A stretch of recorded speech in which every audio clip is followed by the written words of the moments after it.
욥이 하나님께 정죄치마시라며 죄를 찾는 까닭을 묻습니다. 하나님, 날 정죄하지 마십시오. 내게서 죄를 왜 찾으십니까? 라고 그렇게 하소연하는 내용인데, 내 영혼이 살기에 곤비하니 내 원통함을 발설하고 내 마음의 괴로운 대로 말하리라. 자기가 너무 괴로우니까 괴로운 대로 그냥 자기가 진술하겠다 말하겠다 하면서 내가 하나님께 아뢰오리니 나를 정죄하지 마옵시고 무슨 연고로 나를 더불어 쟁변하시는지 나로 알게 하옵소서. 예, 나를 정죄치 마십시오. 혹시 내가 죄가 있다 하더라도 하나님 나를 죄인이라고 정죄하지 마시고, 그리고 왜 하나님이 나에게 이런 어려움을 주시는지 알고 싶습니다. 지금 욥도 모르잖아요. 다만 하나님이 나를 이렇게 병들게 했고 자식도 다 죽게 만들었고 재산도 다 망하도록 하셨다. 그건 아는데 하나님이 왜 그렇게 하셨는지 그게 이제 알고 싶어서 하나님 앞에 하소연하면서 묻는 겁니다. 주께서 주의 손으로 지으신 것을 학대하시며 멸시하시고 악인의 꾀에 빛을 비추시기를 선히 여기시나이까. 하나님이 자기를 하나님이 지어놓고 이렇게 멸시를 당하게 하고 악인의 꾀에 악인들에게 도리어 아마 조롱거리가 되게 그렇게 하시는 것이 왜 그러십니까? 라는 얘기죠. 주의 눈이 육신의 눈이 나이까 하나님의 눈이 사람의 눈과는 다르지 않습니까? 그 말이에요.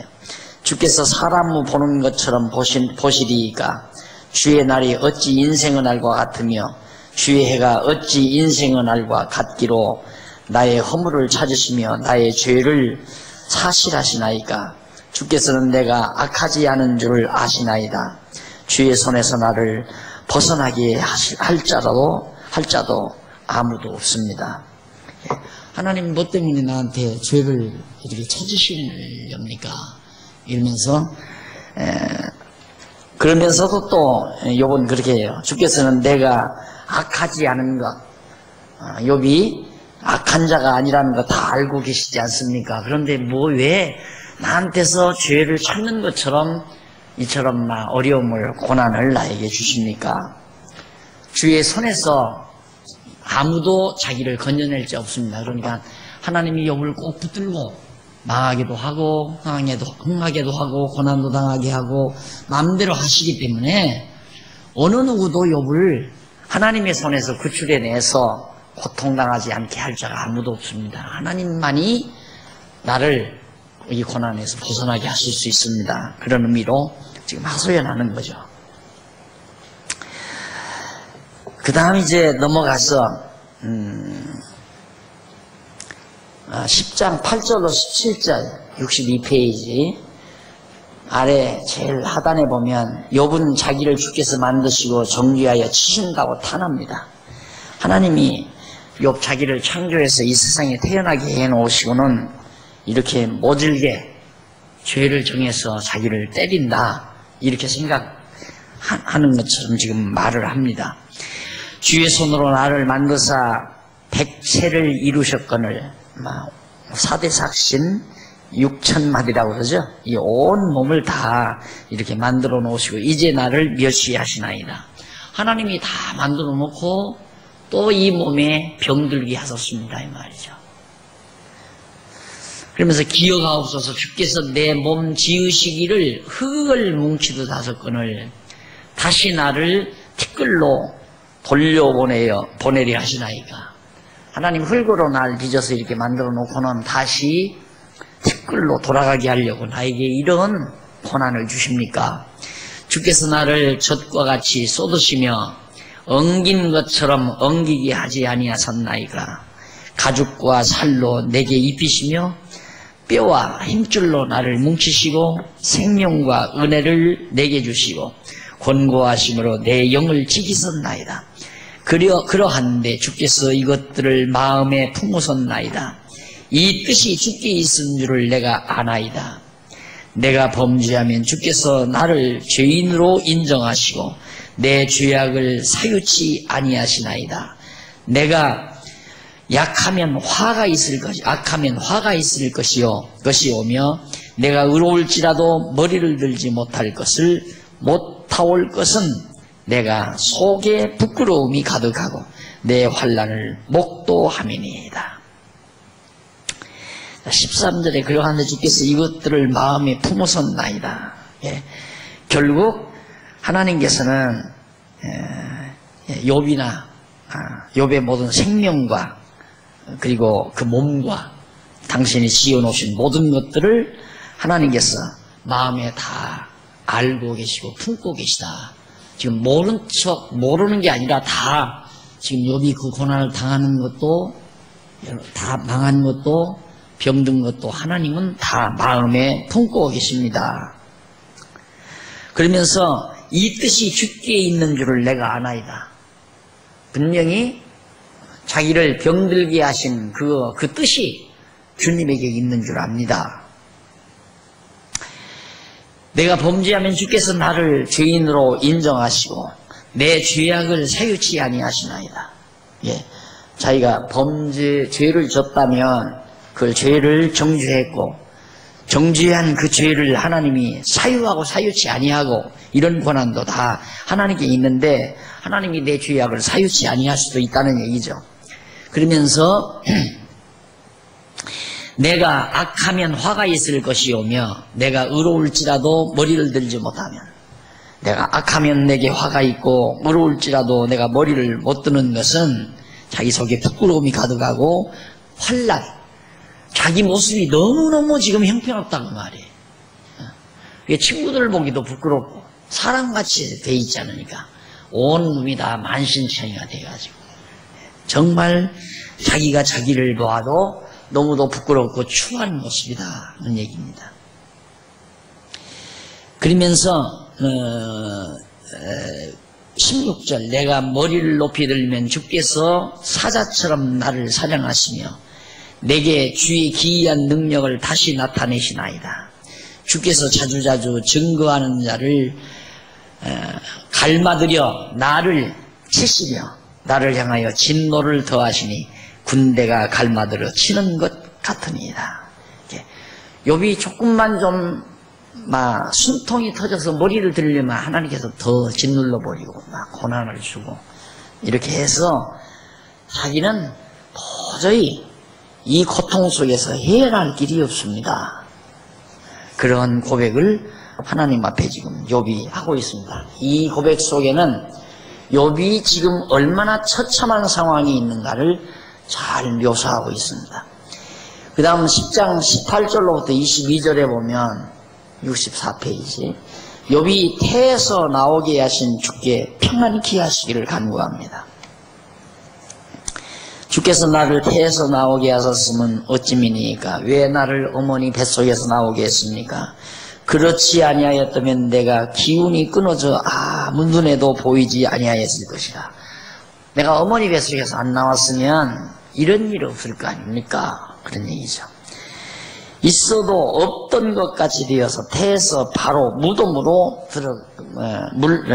무덤으로 옮겼으리이다. 그냥 태에서 나오자마자 바로 눈 감아버렸으면 죽어버렸으면 그냥 땅속에 무덤에 들어가 버리고 말았을 텐데 왜 나를 어머니 뱃속에서 태어나서 이렇게 살게 해주셨습니까? 내 날은 적지 아니하나이다. 그런즉 그치시고 나를 버려두사 저기 평안히 하옵소서. 하나님이 욥을 꼭 붙들고 그 고난을 당하게 한다 이거예요. 그러니까 제발 좀 붙들지 말고 놔주십시오. 그러면 내가 좀 편안할 거 아닙니까? 그 얘기예요. 내가 돌아오지 못할 땅 곧 어둡고 죽음의 그늘질 땅으로 가기 전에 그리하옵소서. 나 죽기 전에 좀 하나님께서 날 놔줘가지고 좀 편안하게 살게 좀 해주시면 안 됩니까? 이 땅은 어두워서 흑암 같고 죽음의 그늘이 져서 아주 구별이 없고 광명도 흑암 같으니이다. 죽어버려서 땅속에 들어가 버리면 사는 것도 없고 어둠만이 가득할 것인데 내가 죽기 전에 하나님께서 좀 놔줘가지고 나 좀 편안하게 지날 수 있도록 좀 해주십시오 라고 간구하는 내용입니다. 이렇게 이제 하나님 앞에 빌닷의 반론, 빌닷의 변론, 옳은 잘못된 변론을 듣고 욥이 속이 상해가지고 반발을 하고 그리고 나서 하나님 앞에 자기의 고통을 하소연하고 나니까 11절로 14절에서 소발이라고 하는 친구하고 욥과의 토론이 또 한 차례 벌어집니다. 그런데 11장에는 소발이라는 친구의 잘못된 변론이 또 지속이 돼요. 욥이 그러고 하나님께 그러니까 옆에서 보던 소발이라는 친구가 욥에게 나타났어요. 나타나서 11장 1절로 6절 우선 68페이지에 거기 보면 소발은 욥에 대한 하나님의 벌이 죄보다 경하다고 말합니다. 여보세요. 소발이 떡 나타나더만 야 욥아 너 그거 뭐 하나님께 어쩌고 너 지금 당하는 벌은 네가 지은 벌보다도 네가 지은 죄보다도 가벼운 거다. 네가 지은 죄에 비하면 지금 그 벌은 아무것도 아니다. 더 극심한 벌을 당해야 되는데 이게 이제 소발이라는 사람이 정말 욥에게 하는 말입니다. 그러니까 소발과 욥의 이 신관이 다르죠. 욥의 신관과 소발의 신관이 이게 정말 잘 공부를 해야 우리가 섬기는 하나님에 대한 신관이 다르겠어요. 안 그러면 그 말도 맞은 것 같고 저 말도 맞은 것 같아요. 하나님은 죄 지면 멸망시킨다, 벌 준다. 그러면 틀렸다고 할 사람 거의 없잖아요. 그렇죠? 죄 지면 하나님께서 벌을 준다. 틀렸다고 할 사람 하나도 없어요. 거의 없죠, 내가 볼 때는. 이제 여러분들은 깨우뚱할 수 있을 거예요. 그건 아니지.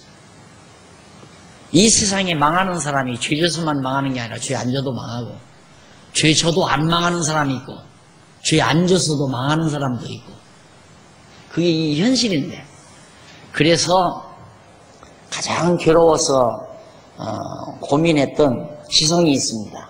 그게 누구냐면 바로 현대인의 스승이라고 할 만한 니체라는 철학자 아닙니까? 니체가 고민한 게 그거예요. 세상을 가만히 보니까 악인들이 너무너무 잘 되는 거예요. 악인들이. 세계 대전의 원흉들이 더 잘 되고. 여러분 일본 사람들이 얼마나 잔인하게 살았는지 아닙니까? 지난번 중국 선교 갔을 때 731 부대를 들렸거든요. 731 부대가 어떤 것이냐면 일본 사람들이 이제 우리나라 점령하고 중국을 점령하러 가가지고 전쟁할 때 731 부대가 거주하면서 거기서 하는 일은 어떻게 하면 중국 사람들을 이 세균전을 벌려서 그냥 몰살을 시켜버리나 싹 죽여버리려고. 그래서 생체 실험을 해야 할 거 아니에요. 죽나 안 죽나를 실험을 하기 위해서 사람들을 막 잡아다가 애기도 상관없어요. 애기도 잡아고 여자도 잡아고 남자도 잡아다가 그 얼음 탱크에다가 그러면 냉장고에다가 깜깜 얼려 다 얼리기도 하고 그 다음 이제 산채로 다 토막내가지고 실험도 하고 그런 곳이에요. 그런 흔적이 지금도 그 건물이 그냥 있고 거기 들어갔다 나오면서 모두가 치를 떨잖아요. 치를 떨어요. 세상에 이렇게 잔인할 수가 있나. 그게 인간의 모습이에요. 하나님이 살아계시다면 나도 이렇게 하나님을 바로 안다고 하면서도 가끔가다 일본 사람들이 뭐 독도 어떠고 아유 저놈의 일본 땅덩어리 그냥 퐁당 동해바다로 가라앉아 버리지 않나. 자꾸 요즘 가라앉는데 조금씩 그대로 그냥 폭 가라앉아 버렸으면 쓰겠다 이런 생각 든다니까. 얼마나 미운지. 어떻게 그런데 그 나라가 세계 경제 대국 중에 제2위. 제일 잘 살아요. 미국 다음에 잘 살잖아요. 이해가 가요? 니체가 그것 때문에 고민한 거예요. 어려서부터 교회에서 배우기는, 교회 학교에서 배우기는 악하면 하나님께 벌 받습니다. 하나님 앞에 의롭게 살아야 하나님이 복을 줍니다. 그러면서 배웠으며 큰 거란 말입니다. 니체도. 나도 그렇게 컸지만 어려서부터.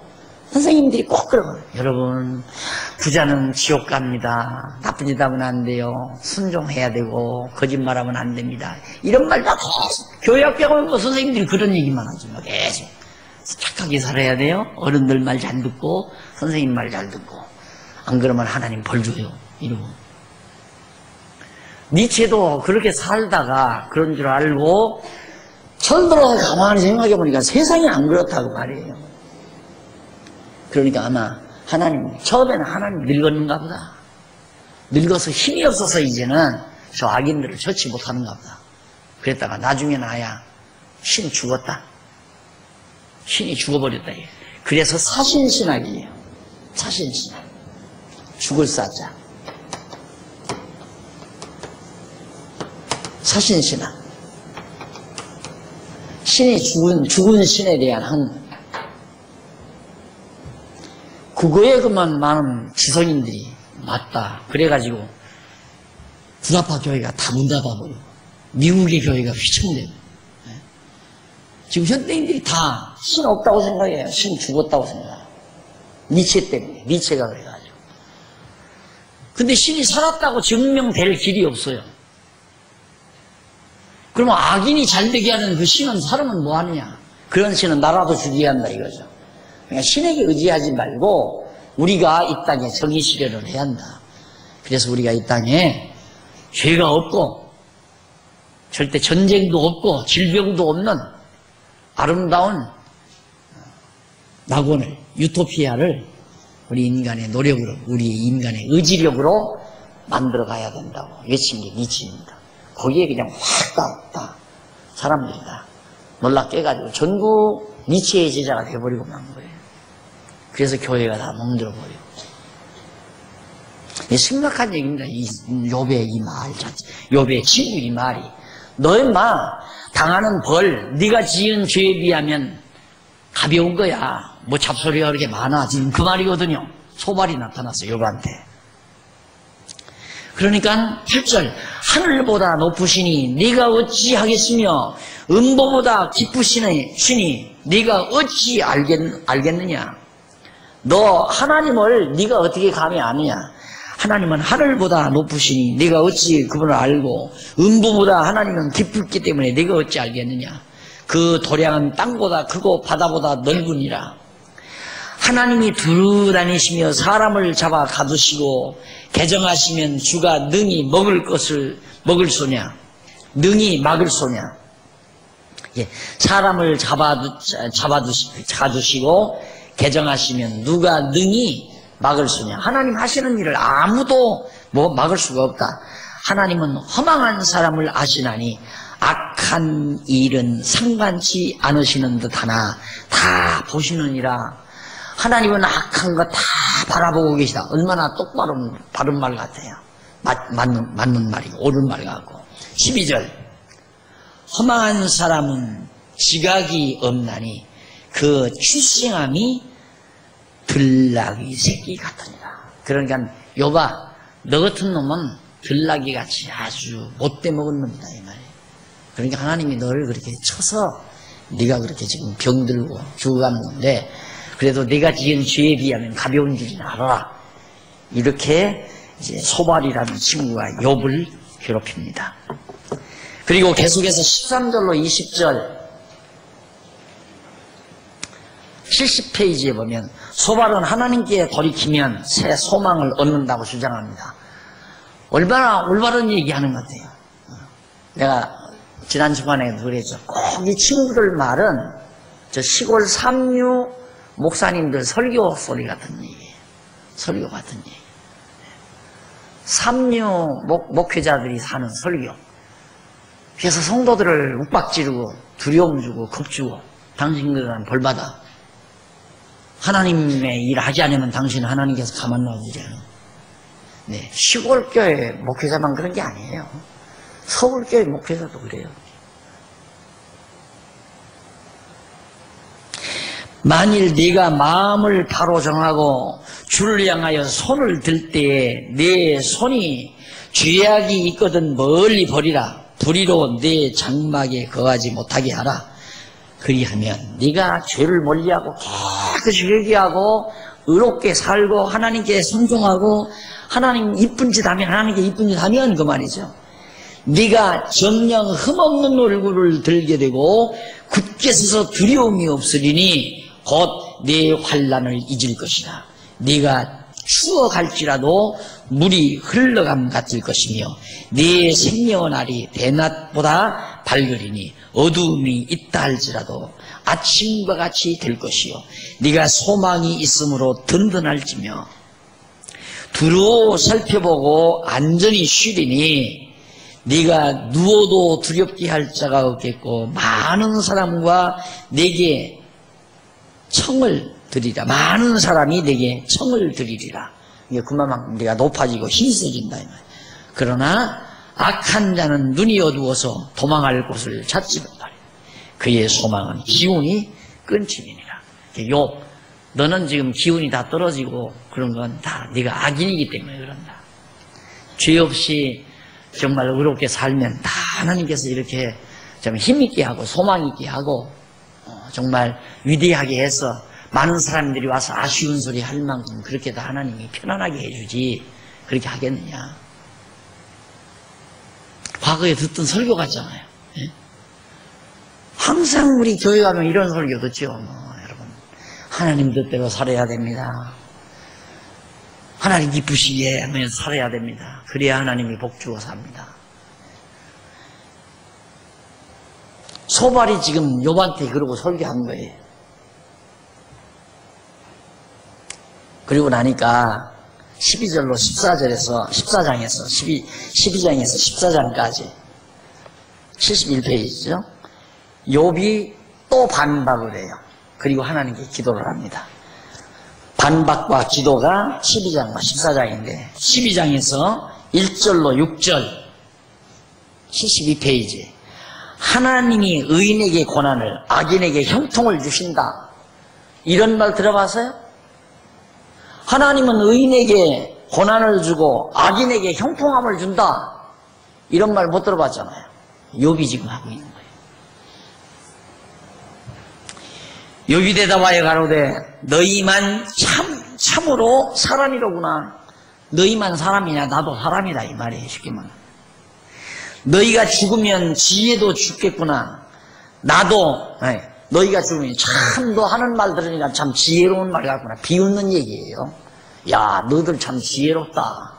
어디서 그렇게 지혜로운 말이 술술 나오느냐 이 얘기죠. 여기 너 죽으면 그 지혜도 다 없어지겠구나. 나도 너희같이 총명이 있어 너희만 못하지 아니하고 그 같은 일을 누가 알지 못하겠느냐. 그것쯤이야 보편적으로 다 알고 있다. 난들 왜 그걸 모르겠느냐. 이걸 보면 참 욥이 얼마나 당당합니까. 그래서 이 하나님을 바로 알게 되면 사람이 당당해져요. 사람이 당당해진단 말이에요. 욥이 이 친구들 앞에 사실 당당할 입장이 못 되잖아요. 보면 만나자고 해도 나 바빠 안 나가고 하고 안 만나려고 하지도 않을 거고 부끄러우니까. 그런데 욥은 아주 진리에 대해서는 막 맞서요. 당당하게. 야 너희들 하는 소리 나도 그건 알 수 있다 이거야. 다 안다. 그러나 하나님이 그렇게만 하는 게 아니다. 하나님께 불러 아뢰어 들으심을 입은 내가 이웃에게 웃음받는 자가 되었으니 의롭고 순전한 자가 조롱거리가 되었구나. 이제 막 노골적으로 얘기해. 하나님이 날 의롭고 순전하다고 그랬다. 의롭고 순전한 내가 너희들의 조롱거리가 지금 되고 있구나. 그러면서 하는 얘기가 평안한 자의 마음은 재앙을 멸시하나 재앙이 실족하는 자를 기다리는구나. 강도의 장막은 형통하고 하나님을 진노케 하는 자가 평안하니 하나님이 그 손에 후히 주시니라.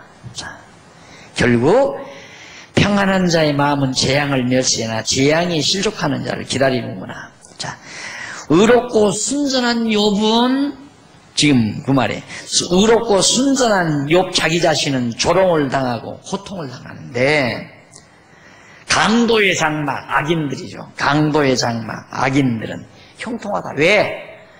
하나님을 진노케 하는 그런 강도 같은 인간들에게는 자가 평안한데 왜? 하나님이 그 손에 후히 넉넉하게 주기 때문에 악인들, 강도 같은 자들도 편안하게 잘 먹고 잘 산다. 이런 말이 세상에 어디 있어요? 이런 말은 이 세상에 아무데 도덕경 다 읽어봐도 이런 말은 없어요. 사서성경을 읽어봐도 이런 말은 없고 오직 성경만 이런 말이 있어요. 이 하나님은 이 땅에서 이 땅 섭리해 가실 때 멸망받을 자를 하나님은 막 후히 주어서 잘 먹고 잘 살고 영원 누리게도 할 수 있고 정말 하나님의 택한 백성을 한평생 나서부터 죽는 날까지 고난 속에 살게 하시고 이스라엘 백성 늘 들잖아요. 이 지상에서 가장 고난의 민족을 들라면 이스라엘 민족이에요. 이스라엘 민족. 그들이 이제 마지막 날에 한번 하나님이 들어 쓰실 날, 물론 다윗 시대의 영화도 누리기도 했지만 그 민족의 고난의 역사는 이루 말할 수가 없는 겁니다. 특히 그것은 장차 예수 그리스도 하나님의 아들이신 예수 그리스도가 오셔서 이 땅에 오셔서 버림을 받고 십자가에 못 박혀 죽으실 그리스도 고난에 대한 한 모형을 예표적으로 보여주는 거예요. 그러니까 이 세상에서 의인이 고난을 당한다는 것은 의심할 필요 없어요. 그걸 이상하게 생각하면 안 된다 이 말입니다. 지상의 교회가 얼마나 고난을 많이 받아요. 여러분 이제 중세 다음에 내년쯤 혹시 이제 중세 교회사 유적지 탐사를 갈지 모르겠는데 뭐 로마 같은 데 가보면 카타콤 이런 데 가보면 막 그 많은 해골대들이 막 있다고 그러잖아요. 그 속에서 예수 그리스도를 믿다가 나오지 못하고 굴에서 다 죽고 예수 믿는 사람들 막 질식사를 시키고 다 죽이고 이래가지고 엄청난 고난을 많이 당하죠. 그 종교개혁 당시도 로만 캐톨릭에 의해서 얼마나 많은 사람이 죽음을 당했습니까? 의인들이 죽음을 당하잖아요. 고난을 당하고. 지금도 그렇죠. 교회가 세상으로부터 얼마나 많은 고난을 겪고 있습니다.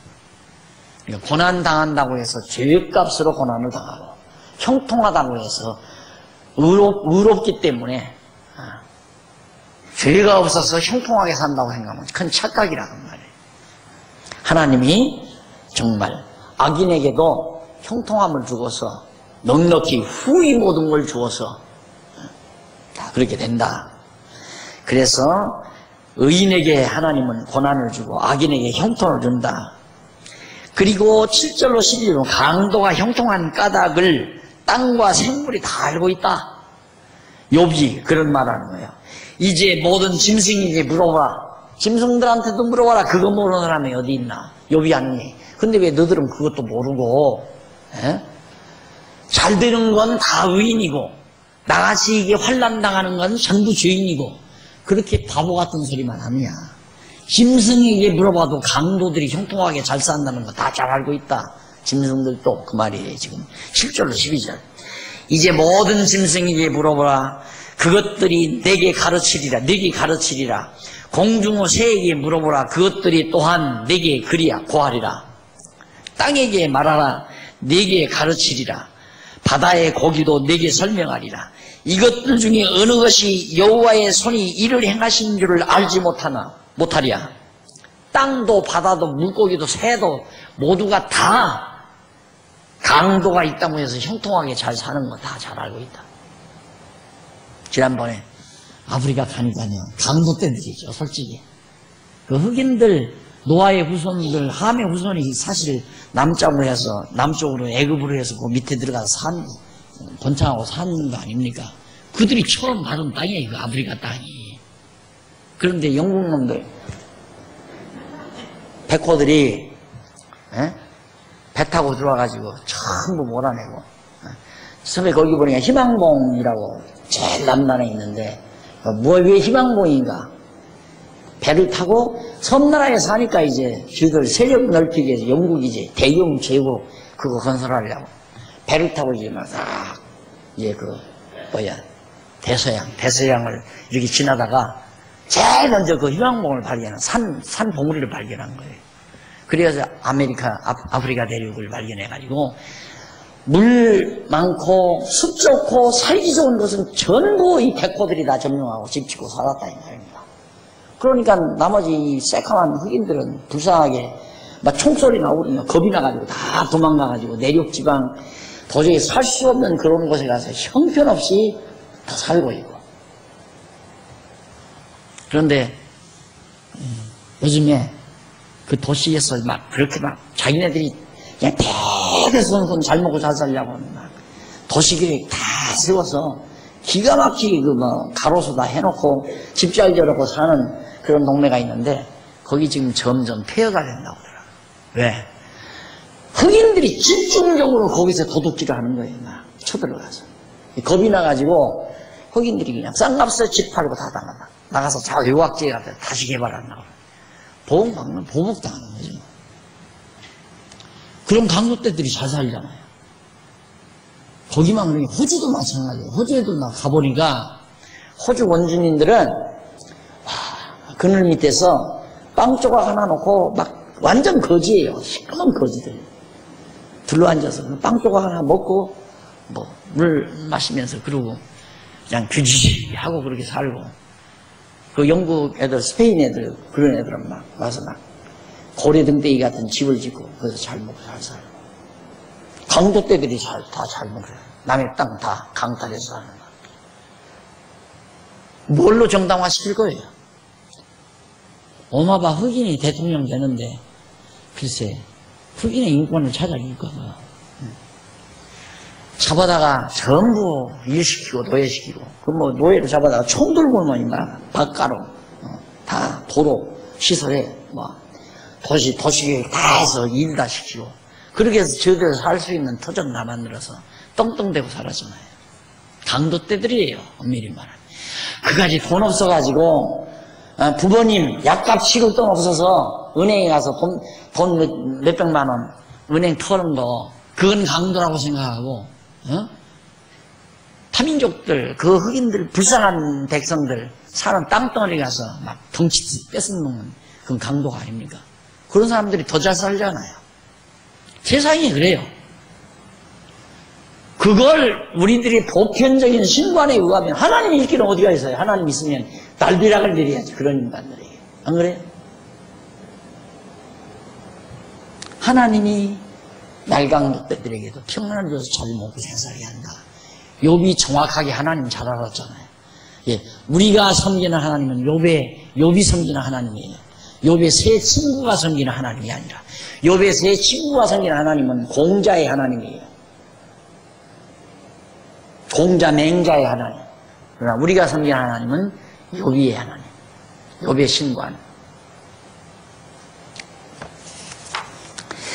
12장 13절로 25절에 보면 지혜와 권능과 모략과 명철이 하나님께 속하였다고 욥이 그렇게 말합니다. 지혜와 권능이 하나님께 있고 모략과 명철도 그에게 속하였나니 그가 헐으신즉 다시 세울 수 없고 사람을 가두신즉 놓지 못하느니라. 하나님은 다 주관한다. 악인도 잘 살게도 하고 강도 때도 형통하게도 하고 하나님은 못하시는 일이 없다 이 말이야. 다 안다. 그가 물을 그치게 하신즉 곧 마르고 물을 내신즉 곧 땅을 뒤집나니 16절 능력과 지혜가 그에게 있고 속은 자와 속이는 자가 다 그에게 속하였으므로 모사를 벌거벗겨 끌어가게 하시며 재판장으로 어리석은 자가 되게 하시며 열왕의 맨 것을 풀어 그들의 허리를 동이시며 제사장들을 벌거벗겨 끌어가고 권력이 있는 자를 넘어뜨리시며 충성된 자의 말을 없이 하시며 늙은 자의 자식을 빼앗으시며 방백들에게 멸시를 쏟으시며 강한 자의 띠를 푸시며 어두운 가운데 은밀한 것을 드러내시며 죽음의 그늘을 광명한 대로 나오게 하시며 만국을 지키게도 하시고 커지게도 하시고 다시 멸하기도 하시며 열국을 광대하기도 하시고 다시 사로잡히기도 하시며 만민의 두목두로 총명을 빼앗으시고 그들을 길없는 거친 들로 유리하게 하시며 빛없는 캄캄한 데를 더듬게 하시며 쉬한 사람같이 비틀거리게 하시느니라. 하나님이 악인과 의인, 포악한 사람과 선량한 사람, 큰 사람과 작은 사람, 높은 사람과 낮은 사람, 하나님이 주관하지 않는 게 하나도 없다. 다 하나님이 다스리신다 이 말이에요. 거기 나오잖아요. 우선 제일 먼저 16절에 보면 능력과 지혜가 하나님께 있어서 그에게 있고 속은 자와 속이는 자가 다 그 손에 속해 있느니라. 하나님의 손에 속해 있다 이 말이에요. 그러면 속이는 자와 속은 자가 하나님의 손에 있으면 나를 사기당하게 하려면 속이는 자를 통해서 나 속이게 만드는 거예요. 예? 이게 나를 속임 당하게 하려고 나를 속이는 자, 사기칠 자를 하나님이 또 그 사람을 시켜요. 나를 사기치도록. 그래서 내가 사기당하게 만드는 거고. 그런 하나님 앞에 우리가 무슨 생각을 하고 살아야 되겠어요? 그냥 죽었다 하고 살아야 돼요. 그냥 다 포기해버리고 하나님 망하게 하시면 망합니다. 흥하게 하시면 흥하고.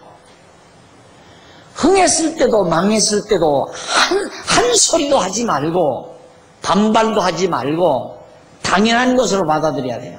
하나님 당신 마음대로 하시는 분이니까. 지금 다 설명하잖아요. 욥이. 한 나라를 망하게도 하고 흥하게도 하고 작은 나라를 일으키기도 하고 다시 패하게도 하시고 바벨론 나라와 같은 바벨론 제국과 같은 큰 제국도 조그마한 메디 파사에게 망해버리게 만들잖아요. 골리앗같이 그렇게 강한 블레셋 군장도 초동복동 어린 다윗에게 한 방에 넘어가게 하나님께서 역사하시잖아요.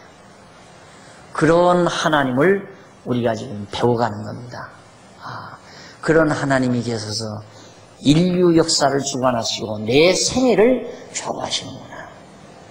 그걸 믿고 살면 쓸데없는 걱정 안 해지잖아요. 안 하는 게 아니라 안 해지는 거죠. 걱정해야 필요 없는 거니까. 내가 안 망해야지 한다고 안 망해지나? 나는 절대 속지 말아야지. 잘났으면 한번 속지 말아 보십시오. 하나님이 어리석게 하면 천하 없어도 속는 거예요. 천하 없어도. 다 속는 자와 속이는 자가 하나님의 손에 다 있는 거라니까. 그런데 우리는 속임 당한 사람은 하나님 편에 있고 속이는 놈, 그건 나쁜 놈이니까 마귀 편에 속하고 그렇게 생각하잖아요. 악인은 마귀에게 다 속해 있고 의인은 다 하나님께 속해 있고 악인이나 의인이나 다 하나님의 손에 달려있는 하나님의 손에 전부 다.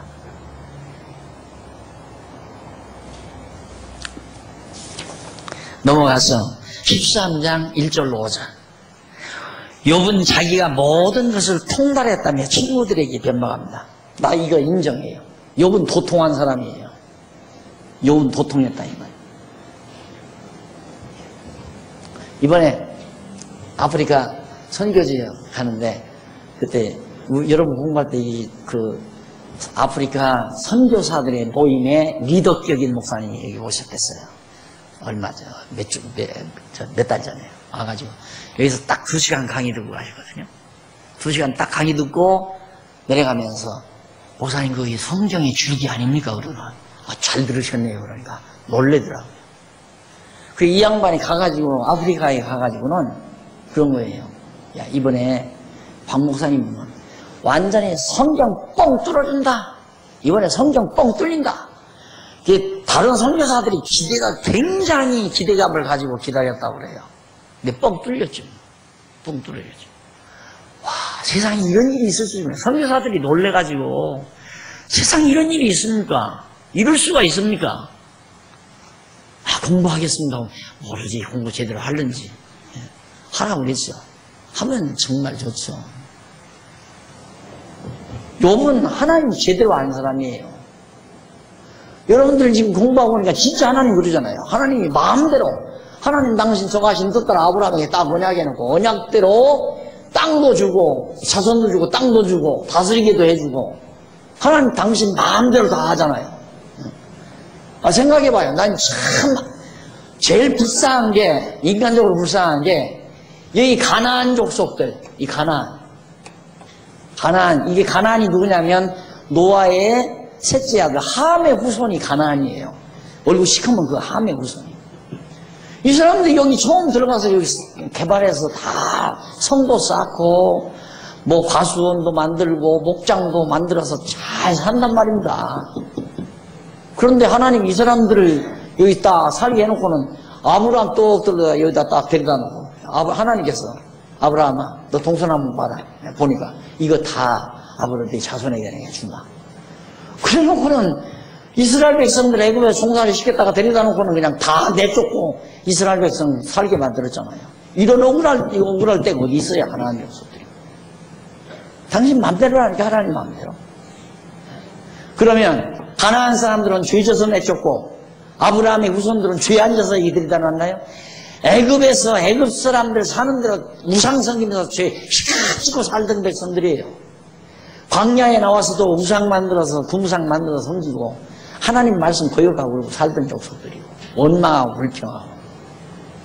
그런데 하나님 당신 정해놓은 아브라함에게 딱 언약 딱 해놓고 언약대로 이루시려고 약속했으니까 가나안 족속들이 무슨 죄가 있어요?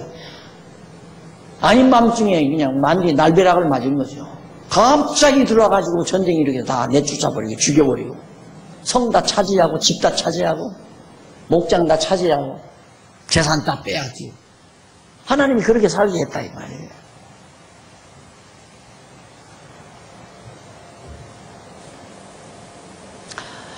욥은 자기가 모든 것을 통달했다며 친구들에게 변박을 하는데 나의 눈이 이것을 다 보았고 나의 귀가 이것들을 듣고 통달하였느니라. 앞에서 말한 거 나는 다 보고 내가 다 들었다. 난 통달한 사람이다.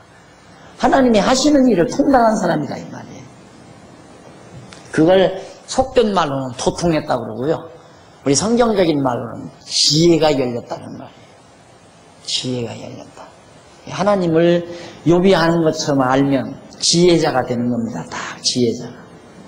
그런데 우리는 조금만 자기에게 뭐 그냥 고통스러운 놓아도 하나님께 내가 뭘 잘못했을까? 하나님이 도대체 왜 나한테는 이러실까?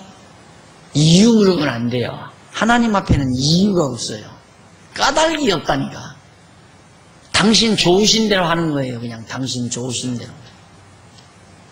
이유 물으면 돼요. 이유라고 하는 것은 상대적인 입장에서 이유를 묻는 거예요. 너 왜 나한테 그러느냐? 이유를 대라. 그건 상대자끼리 하는 얘기지. 하나님하고 인간은 상대자와 절대자 사이인데 이유가 어디 있어요? 하나님이 하시면 하시는 거지. 예? 예를 들면 토지장이가 진흙 한 덩어리로 작은 그릇을 만드니까 그릇이 입을 벌려가지고 왜 난 작게 만들어요? 크게 좀 만들어요? 이게 가능하냐 이 말이에요. 크게 만들든 작게 만들든 내 맘이다 임마. 그래서 사도 바울이 토기장이 비유를 든 거예요. 우리는 그런 하나님을 경외하고 사는 겁니다. 쭉 내가 가서 그 선교사들 일하는 걸 보고 야 저렇게 열정적으로 영혼을 사랑하며 복음을 전하려고 하는 저런 선교사들에게는 하나님이 좀 막 뭘 벼락을 좀 좋은 벼락, 나쁜 벼락 말고 그냥 물 좀 벼락을 물벼락을 내리든가 돈벼락을 내리든가 쌀벼락을 내리든가 그렇게 해서 선교 사업을 좀 마음대로 좀 하게 하시면 얼마나 좋을까. 기지기지 고생하고 돈 들여서 다 해주니까 거기서 도리어 막 반발하고 원주민들이 반발하고 그 사람들도 이해가 가지고 맨날 쏘으며 당하고 백호들에게 전부 빼앗기고 이용당하고 살았기 때문에 사람을 안 믿어요. 자기네 족속 까만 사람 외에는 믿지를 않으려고 그래요. 너무 속아가지고 너들 우리가 뭐 뺏어가려고 여기 왔냐 이런 식이죠. 그러니 복음이 들어가겠어요? 우리는 우리 식대로 하나님 경외하고 살 테니까 간섭하지 말라 이 말이에요. 왔으면 조용히 그냥 구경이나 하다 가라 그런 식이에요. 하나님 그렇게 고생하고 살게 놔두잖아요. 복음 전하는 사람 얼마나 착해요? 열심히 하나님의 일을 하는데 하나님이 도와줘야 할 거 아니에요. 사도행전에도 나타나요. 바울이 무슨 죄가 있어요? 담배색에서 예수 만난 죄밖에 없죠. 몰랐을 때는 이제 핍박한 죄 있죠, 있기는. 그런데 이제는 모든 것 다 저버리고 온통 그리스도 복음을 위해서 살고자 나선 바울, 하나님이 좀 손 좀 붙들어주면 안 돼요? 창피하게 성에서 바구니 타고 도망치게 만들고 얻어 터지게 만들고 40에 하나 가만히 낫게 하고 굶주리게 하고 헐벗게 하고 온갖 창피 다 당하게 하고 감옥에 들어가게 하고 강도 위험 당하게 만들죠. 하나님이라 그렇게 하시는 거 아니에요. 안 그러면 우리 이해가 안 되죠. 그런 성경 내용이 없으면 우리도 하나님 잘 경외하면 하나님 우리 잘 되게 한다. 하나님 경외 안 하면 우리 못 되게 한다. 이렇게 할 수밖에 없는 거지. 핵지었으면 무소도여라. 하나님께 죄를, 하늘의 죄를 얻으면 빌 길이 없다. 공자가 말한 대로. 하나님께 하늘에 죄지면 안 된다. 왜? 복 받고 살려면 죄지면 안 된다. 그게 공자도 아니? 이 공자도는 여기 이 친구들, 이게 공자의 신관이고, 우리는 욥의 신관이고, 도통한 욥의 신관이에요. 하나님이 우리를 아무렇게 해도 이유불분이에요. 이유불분.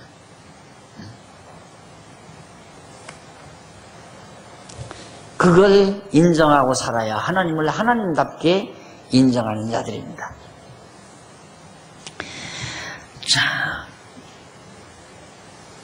넘어가서 13장 1절 5절 욥은 자기가 모든 것을 통달했다며 친구들에게 반박하는 내용인데 읽어보십니다. 나의 눈이 이것을 다 보았고 나의 귀가 이것을 듣고 통달하였느니라.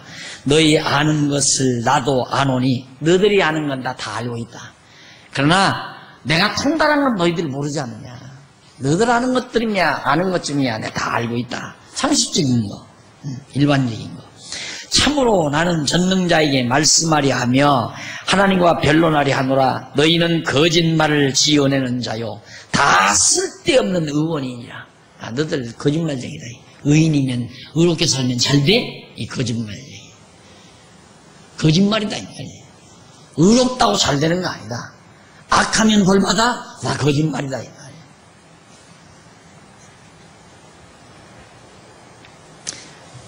이렇게 얘기하면, 그러면 좀 아직 아무렇게나 살아도 되겠구나. 그거 자체가 벌써 하나님을 잘 모르는 사람이 아무렇게도 자기 마음대로 아무렇게 못 살아요.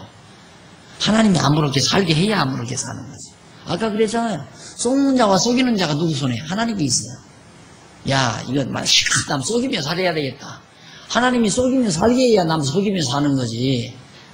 하나님의 손에 있기 때문에 어쩔 수 없는 거예요. 우리 하나님의 손에 붙들려 있어서.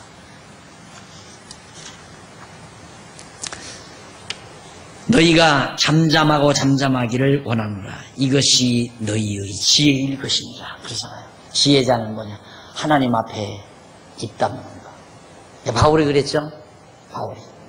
자랑치 못하게. 네 입을 막아. 자랑하는 네 입을 틀어막아서 자랑하지 못하게 하려고. 하나님께서 우리를 불순종 가운데 가두어서 하나님 당신의 의를 던져 의롭다고, 의를 드러내기 위해서 의롭다고 일컬어준 거다. 왜? 우리 자랑하지 못하게 입을 틀어막으려고. 하나님 앞에 대들며 살면 안 돼요. 하나님이 이렇게 살게 해도 감사, 저렇게 살게 해도 감사. 모두 범사에 하나님 인정하고 살아야지. 13장 20절로 23절 욥이 주께 두 가지 일을 행하지 마시라며 응답을 구합니다. 두 가지가 뭔가 한번 봅시다. 오직 내게 이 두 가지 일을 행하지 마옵소서. 그리하시면 내가 주의 얼굴을 피하여 숨지 아니하오리. 곧 주의 손을 내게 대지 마옵시며. 한 첫째가 주님의 손 내게 좀 안 됐으면 좋겠습니다. 그 말은 뭐냐면 주님의 손 대니까 내가 이렇게 만신창이가 되지 않았습니까? 이 말이에요. 주님이 손을 안 댔으면 내가 이렇게 병이 안 났을 건데 손을 병나도록 손대버리니까 내가 이렇게 병이 났으니까 했으면 좋겠고, 주의 위엄으로 나를 두렵게 마옵실 것입니다. 제발 좀 나이 좀 두려워 떨지 않게 좀 해주십시오. 하나님이 나를 이렇게 손대니까 내가 하나님 두려워서 견딜 수가 없습니다. 두 가지 있다. 그리하시고 주는 나를 부르소서 내가 대답하리이다. 혹 나로 말씀하게 하옵소서. 주는 내게 대답하옵소서. 나의 불법과 죄가 얼마나 많으니까 나의 허물과 죄를 내게 알게 하옵소서. 하나님이여, 내 잘못이 무엇인지 다 나로 깨달아 알도록 하나님 해주십시오. 24절로 28절, 욥이 자기의 처지에 대해서 하나님께 항변하면서 호소를 합니다. 내가 지금 어떤 처지인지 하나님 보십시오, 이 말이에요. 주께서 어찌하여 얼굴을 가리우시고 나를 주의 대적으로 여기시나이까? 주께서 어찌하여 날리는 낙엽을 놀래시며 마른 건불을 따르시나이까? 주께서 나를 대적하사 괴로운 일들을 기록하시며 나로 나의 어렸을 때 지은 죄를 받게 하시오며 내 벌을 착고에 채우시며 나의 모든 길을 살피사 내 발자취를 한정하시나이까? 나는 썩은 물건의 후패함 같으며 좀먹은 의복 같으니이다. 나 형편없는 인간입니다. 하나님, 내 어렸을 때부터 지금까지 따져보면 흠집투성이고 더러움 투성이고, 그러면서 하나님 앞에 하소연하고 호소하는 내용이 13장까지. 14장 1절로 6절, 수명을 정하신 주님께 괴로운 날을 마치게 하시기를. 하나님 인간의 수명 정해놓지 않았습니까? 여봐, 너 80년만 살다 봐라. 이렇게 정해놨다 이거죠. 쉽게 말하면. 누구나가 다 그래요. 하나님이 정해놓은 수명까지는 누구나 살 수밖에 없고, 수명 정해놓은 이상을 우리가 넘어갈 수도 없는 거고. 죽을까봐 걱정하는 건 이런 하나님을 모르니까 죽을까봐 걱정하는 거죠. 이런 하나님 알면 죽을까 걱정할 거 없어요. 죽을 때 되면 죽게 돼 있는 거니까. 수명. 그러니까 하나님, 이렇게 수명을 정하신 주께 괴로운 날을 마치게, 제발 좀 이제 괴로운 날 빨리 좀, 얼마나 괴로우면 하나님이 정해놓은 줄 알면서도 좀 빨리 끝나게 해달라고 이렇게 기도하겠어요. 빨리 그냥 하나님 날 불렀으면 좋겠습니다. 예를 들어서 어떤 성도가 예수 잘 믿고 신앙생활하고 교회에 충성하고 하다가 마지막 운명하는데 막 고통하며 운명했다.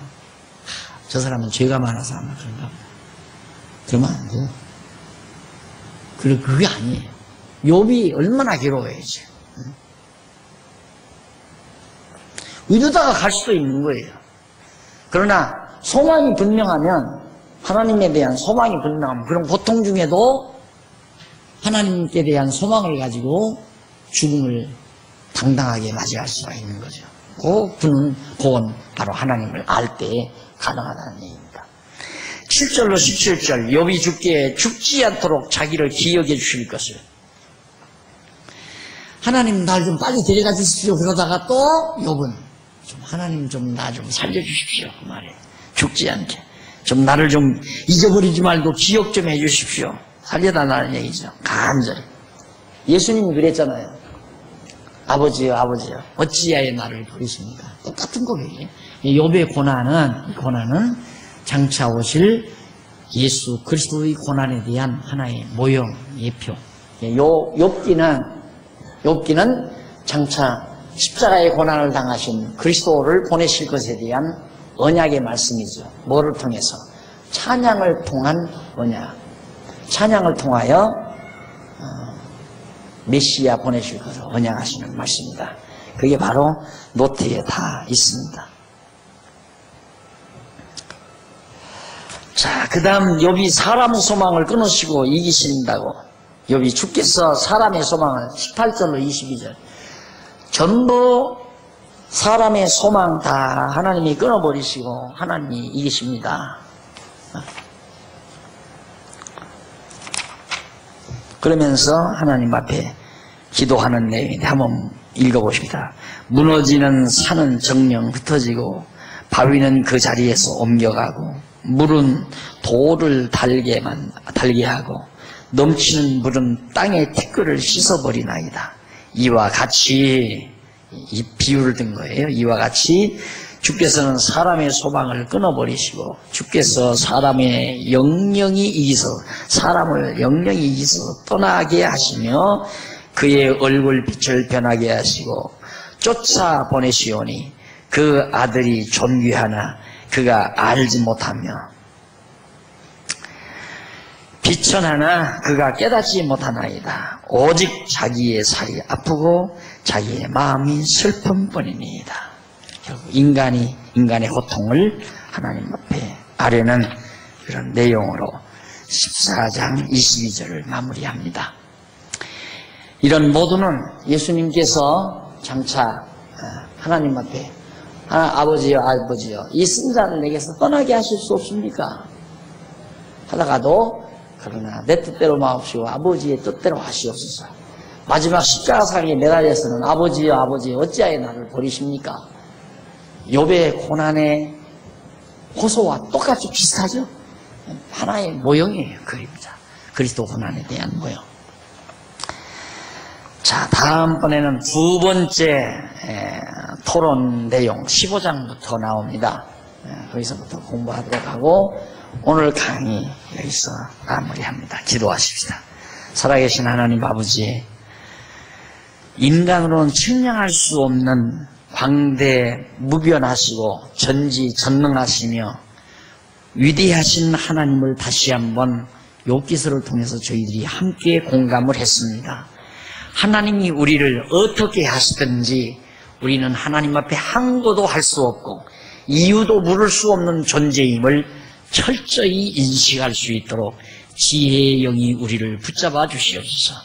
의인이라 해서 잘되게 하고 악인이라 해서 못되게 하는 하나님만으로 그렇게 한정짓는 우리의 어리석음이 없게 하시고 때로는 하나님께서 의인도 망하게 하시고 악인도 흥하게 하시는 전능하신 하나님임을 깊이 깨달아 여호와 경외하기를 게을리하는 저희들 되지 않도록 인도해 주시옵시기를 비오며 예수님 이름으로 기도드립니다.